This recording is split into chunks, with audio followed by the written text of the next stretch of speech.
আস্তে আস্তে দৌড়াস। খালি গায়ে গেলে ভালো তুলতে পারবে, এইবার তুলতে পারবে, এবার করো একদম খালি গায়ে যাবে। বাবা দেখি তো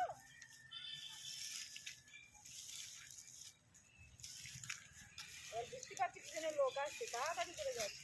এবার ছড়াচ্ছে তো বলছে শালা, আরেকটু আমি পা দিতাম, আমার ধীরে বাবা।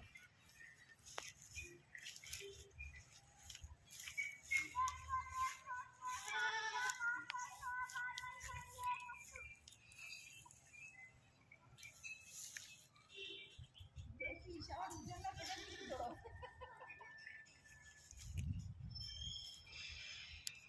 আমি মাঠে আসি, আমি ওইটাই ভয় পাই। আমি বলছি কখন যে শালা রোদ্দুর পড়বে, গায়ের মধ্যে দেবো পাড়া, ঠিক আজকে চোখে পড়ে গেছে। ওইটা আর দাঁড়াবে